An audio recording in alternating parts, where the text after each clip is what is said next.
গল্প কবিতা পাঠে সকলকে স্বাগত। আজকের গল্প চোরাই ধন। লেখক রবীন্দ্রনাথ ঠাকুর। মহাকাব্যের যুগে স্ত্রীকে পেতে হতো পৌরুষের জোরে। যে অধিকারী সেই লাভ করত রমণীরত্ন। আমি লাভ করেছি কাপুরুষতা দিয়ে। সে কথা আমার স্ত্রীর জানতে বিলম্ব ঘটেছিল, কিন্তু সাধনা করেছি বিবাহের পরে। যাকে ফাঁকি দিয়ে চুরি করে পেয়েছি তার মূল্য দিয়েছি দিনে দিনে। দাম্পত্যের সত্য সাব্যস্ত করতে হয় প্রতিদিনই নতুন করে। অধিকাংশ পুরুষ ভুলে থাকে এই কথাটা। তারা গোড়াতেই কাস্টম হাউসে মাল খালাস করে নিয়েছে সমাজের ছাড় চিঠি দেখিয়ে। তারপর থেকে আছে বেপরোয়া, যেন পেয়েছে পাহারাওয়ালার সরকারি প্রতাপ, উপরওয়ালার দেওয়া তকমার জোরে। উর্দিটা খুলে নিলেই অতি অভাজন তারা।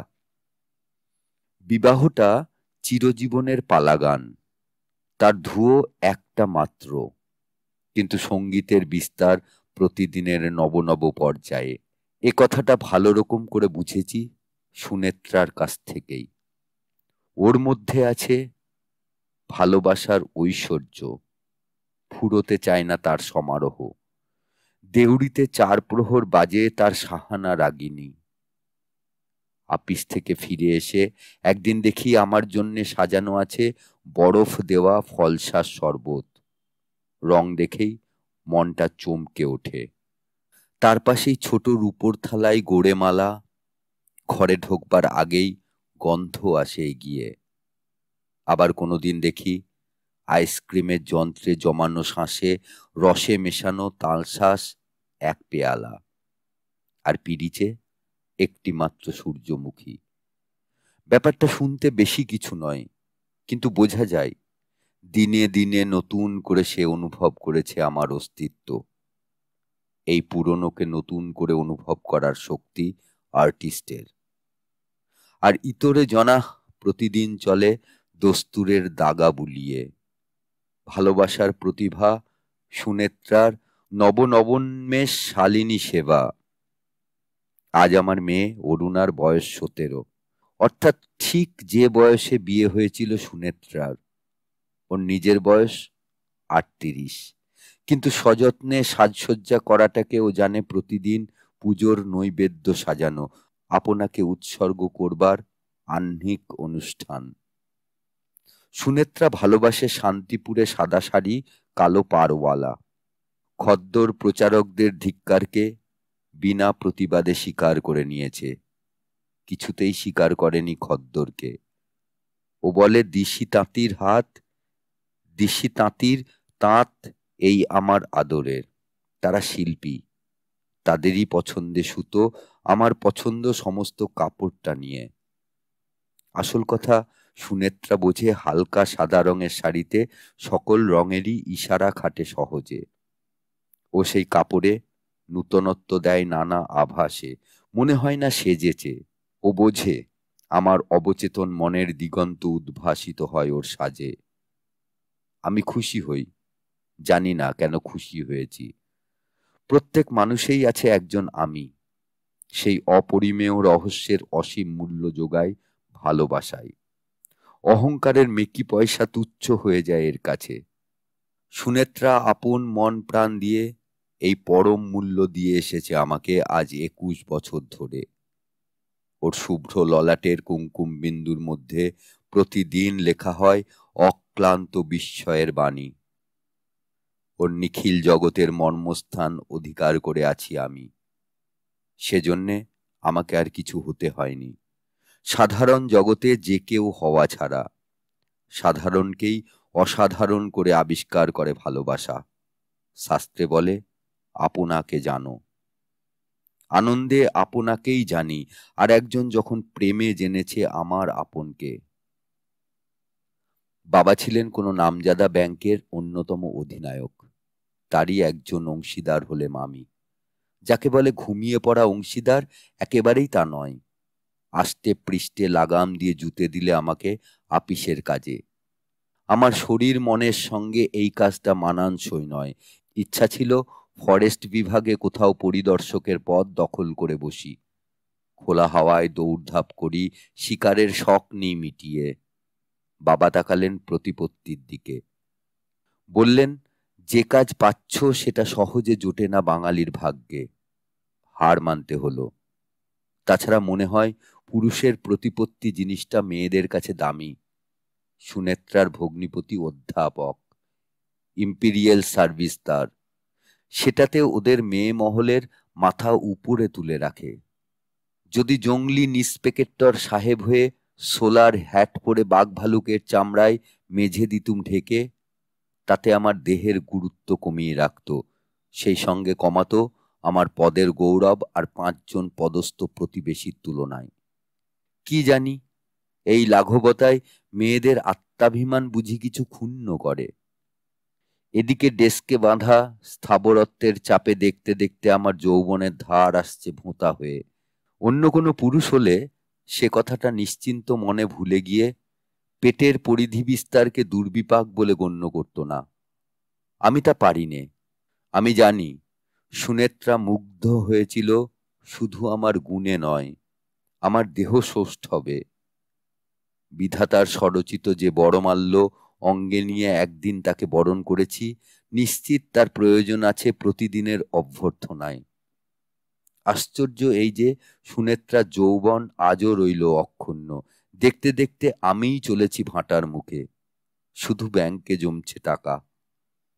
আমাদের মিলনের প্রথম অভ্যুদয়কে আর একবার প্রত্যক্ষ চোখের সামনে আনলো আমার মেয়ে অরুণা। আমাদের জীবনের সেই উষারুণ রাগ দেখা দিয়েছে ওদের তারুণ্যের নবপ্রভাতে। দেখে পুলকিত হয়ে ওঠে আমার সমস্ত মন। শৈলেনের দিকে চেয়ে দেখি আমার সেদিনকার বয়স ওর দেহে আবির্ভূত। যৌবনের সেই ক্ষিপ্র শক্তি, সেই অজস্র প্রফুল্লতা, আবার ক্ষণে ক্ষণে প্রতিহত দুরাশায় ম্লানায়মান উৎসাহের উৎকণ্ঠা। সেই দিন আমি যে পথে চলতেম, সেই পথ ওরও সামনে। তেমনি করেই অরুণার মায়ের মন বশ করার নানা উপলক্ষ সৃষ্টি করছে। কেবল যথেষ্ট লক্ষ্যগোচর নয় আমি। অপরপক্ষে অরুণা জানে মনে মনে, তার বাবা বোঝে মেয়ের দরদ। এক একদিন কি জানি কেন 2 চক্ষে অদৃশ্য অশ্রুর করুণা নিয়ে চুপ করে এসে বসে আমার পায়ের কাছের মোড়ায়। ওর মা নিষ্ঠুর হতে পারে, আমি পারি নে। অরুণার মনের কথা ওর মা যে বোঝে না তা নয়, কিন্তু তার বিশ্বাস এ সমস্তই প্রভাতে মেঘডম্বরম বেলা হলেই যাবে মিলিয়ে। ওইখানেই সুনেত্রার সঙ্গে আমার মতের অনৈক্য। খিদে মিটতে না দিয়ে খিদে মেরে দেওয়া যায় না তা নয়, কিন্তু দ্বিতীয়বার যখন পাত পড়বে তখন হৃদয়ের রসনায় নবীন ভালোবাসার স্বাদ যাবে মরে। মধ্যাহ্নে ভোরের সুর লাগাতে গেলে আর লাগে না। অভিভাবক বলেন বিবেচনা করবার বয়স হোক আগে, তারপর ইত্যাদি। হায় রে, বিবেচনা করবার বয়স ভালোবাসার বয়সের উল্টো পিঠ। কয়েকদিন আগেই এসেছিল ভরা বাদর, মহাভাদর। ঘন বর্ষণের আড়ালে কলকাতার ইট কাঠের বাড়িগুলো এলো মোলায়েম হয়ে। শহরের প্রথম মুখরতা অশ্রু গদগদ কণ্ঠস্বরের মতো হলো বাষ্পাকুল। ওর মা জানতো অরুণা আমার লাইব্রেরি ঘরে পরীক্ষার পড়ায় প্রবৃত্ত।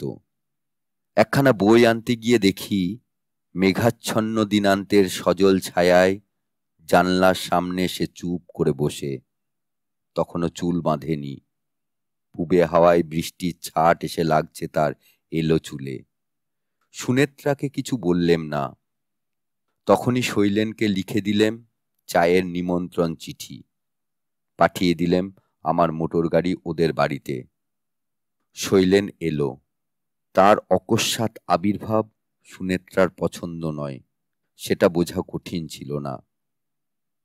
আমি শৈলেনকে বললেম, গণিতে আমার যেটুকু দখল তাতে হাল আমলের ফিজিক্সের তল পাইনে, তাই তোমাকে ডেকে পাঠানো।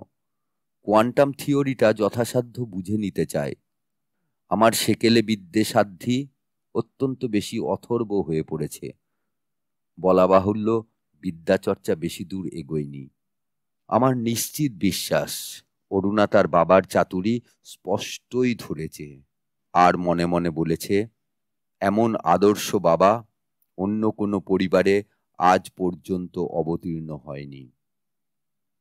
কোয়ান্টাম থিওরির ঠিক শুরুতেই বাজল টেলিফোনের ঘণ্টা। ধরফরিয়ে উঠে বললেম, জরুরি কাজের ডাক। তোমরা এক কাজ করো, ততক্ষণ পার্লার টেনিস খেলো, ছুটি পেলেই আবার আসবো ফিরে। টেলিফোনে আওয়াজ এলো, হ্যালো, এটা কি 1200 অমুক নম্বর? আমি বললাম, না, এখানকার নম্বর 700 অমুক। পরক্ষণেই নিচের ঘরে গিয়ে একখানা বাসি খবরের কাগজ তুলে নিয়ে পড়তে শুরু করলেম। অন্ধকার হয়ে এলো, দিলেম বাতি জেলে। সুনেত্রা এলো ঘরে, অত্যন্ত গম্ভীর মুখ। আমি হেসে বললেম, মিটিওরোলজিস্ট তোমার মুখ দেখলে ঝড়ের সিগন্যাল দিত। ঠাট্টায় যোগ না দিয়ে সুনেত্রা বললে, কেন তুমি শৈলেনকে অমন করে প্রশ্রয় দাও বারে বারে? আমি বললেম, প্রশ্রয় দেবার লোক অদৃশ্যে আছে ওর অন্তরাত্মায়। ওদের দেখাশোনাটা কিছুদিন বন্ধ রাখতে পারলে এই ছেলে মানুষিটা কেটে যেত আপনা হতেই। ছেলে মানুষির কসাইগিরি করতে যাবই বা কেন? দিন যাবে, বয়স বাড়বে, এমন ছেলে মানুষই আর তো ফিরে পাবে না কোনো কালে। তুমি গ্রহ নক্ষত্র মানো না, আমি মানি, ওরা মিলতে পারে না। গ্রহ নক্ষত্র কোথায় কিভাবে মিলেছে চোখে পড়ে না, কিন্তু ওরা দুজনে যে মিলেছে অন্তরে অন্তরে, সেটা দেখা যাচ্ছে খুব স্পষ্ট করেই। তুমি বুঝবে না আমার কথা। যখনই আমরা জন্মাই তখনই আমাদের যথার্থ দোসর ঠিক হয়ে থাকে। মোহের ছলনায় আর কাউকে যদি স্বীকার করে নিই, তবে তাতেই ঘটে অজ্ঞাত অসতীত্ব। নানা দুঃখে বিপদে তার শাস্তি। যথার্থ দোসর চিনব কি করে?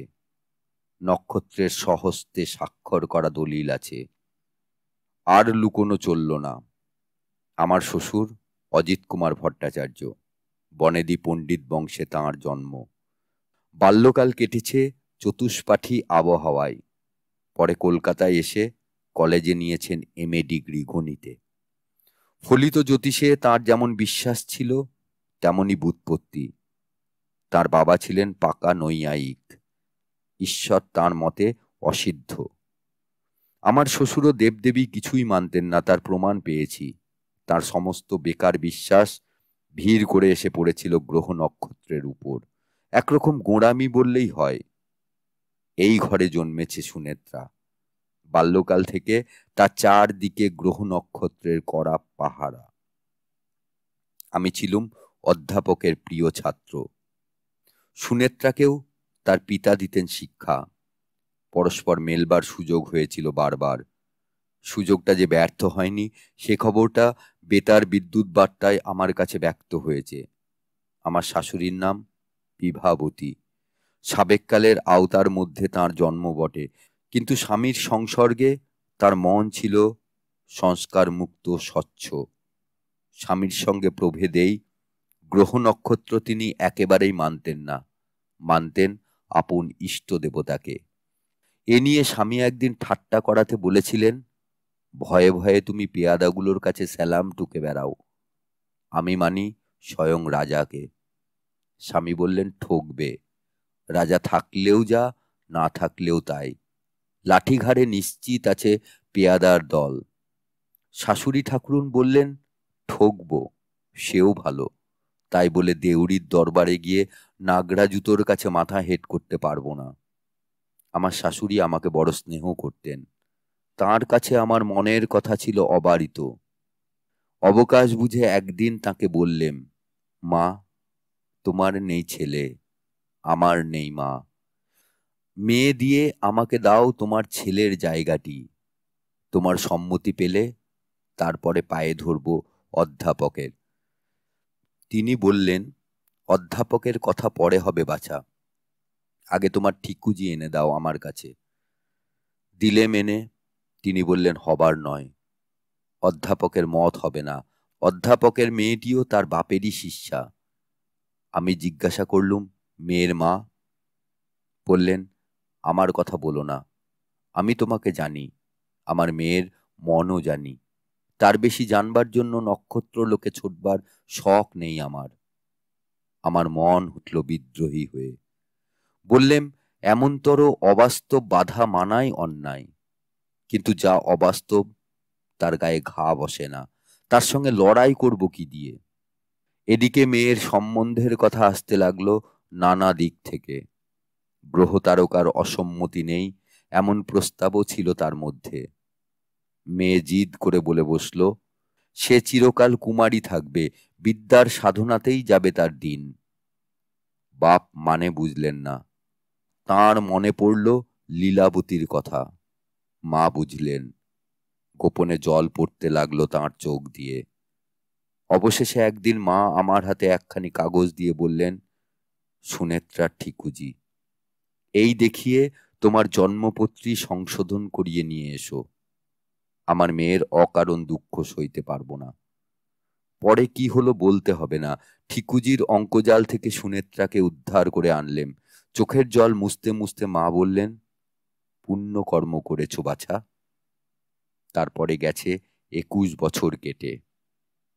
হাওয়ার বেগ বাড়তে চলল, বৃষ্টির বিরাম নেই। সুনেত্রাকে বললেম, আলোটা লাগছে চোখে, নিবিয়ে দিই। নিবিয়ে দিলেম। বৃষ্টিধারার মধ্যে দিয়ে রাস্তার ল্যাম্পের ঝাপসা আভা এলো অন্ধকার ঘরে। সোফার উপরে সুনেত্রাকে বসালেম আমার পাশে। বললেম, শুনি, আমাকে তোমার যথার্থ দোসর বলে মানো তুমি? এ আবার কি প্রশ্ন হলো তোমার? উত্তর দিতে হবে নাকি? তোমার গ্রহতারা যদি না মানে? নিশ্চয় মানে। আমি বুঝি জানি নে? এতদিন তো একত্রে কাটলো আমাদের। কোনো সংশয় কি কোনোদিন উঠেছে তোমার মনে? অমন সব বাজে কথা জিজ্ঞাসা করো, যদি রাগ করব। শুনি, দুজনে মিলে দুঃখ পেয়েছি অনেকবার। আমাদের প্রথম ছেলেটি মারা গেছে 8 মাসে। টাইফয়েডে আমি যখন মরণাপন্ন, বাবার হলো মৃত্যু। শেষে দেখি উইল জাল করে দাদা নিয়েছেন সমস্ত সম্পত্তি। আর চাকরিই আমার একমাত্র ভরসা। তোমার মায়ের স্নেহ ছিল আমার জীবনের ধ্রুবতারা। পুজোর ছুটিতে বাড়ি যাওয়ার পথে নৌকোডুবি হয়ে স্বামীর সঙ্গে মারা গেলেন মেঘনা নদীর গর্ভে। দেখলেম বিষয় বুদ্ধিহীন অধ্যাপক ঋণ রেখে গেছেন মোটা অঙ্কের। সেই ঋণ স্বীকার করে নিলেম। কেমন করে জানবো এই সমস্ত বিপত্তি ঘটায়নি আমার দুষ্ট গ্রহ? আগে থাকতে যদি জানতে, আমাকে তো বিয়ে করতে না। সুনেত্রা কোনো উত্তর না করে আমাকে জড়িয়ে ধরলে। আমি বললেম, সব দুঃখ দুর্লক্ষণের চেয়ে ভালোবাসাই যে বড়। আমাদের জীবনে তার কি প্রমাণ হয়নি? নিশ্চয় নিশ্চয় হয়েছে। মনে করো, যদি গ্রহের অনুগ্রহে তোমার আগেই আমার মৃত্যু হয়, সেই ক্ষতি কি বেঁচে থাকতেই আমি পূরণ করতে পারিনি? থাক থাক, আর বলতে হবে না। সাবিত্রীর কাছে সত্যবানের সঙ্গে একদিনের মিলনও যে চিরবিচ্ছেদের চেয়ে বড় ছিল। তিনি তো ভয় করেননি মৃত্যু গ্রহকে। চুপ করে রইল সুনেত্রা। আমি বললেম, তোমার অরুণা ভালোবেসেছে শৈলেনকে, এইটুকু জানা যথেষ্ট। বাকি সমস্তই থাক অজানা। কি বলো শুনি? সুনেত্রা কোনো উত্তর করলে না। তোমাকে যখন প্রথম ভালোবেসেছিলুম, বাধা পেয়েছি। আমি সংসারে দ্বিতীয়বার সেই নিষ্ঠুর দুঃখ আসতে দেব না কোনো গ্রহেরই মন্ত্রণায়। ওদের দুজনের ঠিকুজির অঙ্ক মিলিয়ে সংশয় ঘটতে দেব না কিছুতেই। ঠিক সেই সময়েই সিঁড়িতে পায়ের শব্দ শোনা গেল। শৈলেন নেমে চলে যাচ্ছে। সুনেত্রা তাড়াতাড়ি উঠে গিয়ে বললে, কি বাবা শৈলেন, এখনই তুমি যাচ্ছ নাকি? শৈলেন ভয়ে ভয়েই বললে, কিছু দেরি হয়েই গেছে, ঘড়ি ছিল না, বুঝতে পারিনি। সুনেত্রা বললে, না, কিছু দেরি হয়নি, আজ রাত্রে তোমাকে এখানেই খেয়ে যেতে হবে। একেই তো বলে প্রশ্রয়। সেই রাত্রে আমার ঠিকুজি সংশোধনের সমস্ত বিবরণ সুনেত্রাকে শোনালেম। সে বলে উঠল, না বললেই ভালো করতে। কেন? এখন থেকে কেবলই ভয়ে ভয়ে থাকতে হবে। কিসের ভয়? বৈধব্য যোগের? অনেকক্ষণ চুপ করে রইল শুনি। তারপরে বললে, না, করব না ভয়। আমি যদি তোমাকে ফেলে আগে চলে যাই, তাহলে আমার মৃত্যু হবে দ্বিগুণ মৃত্যু।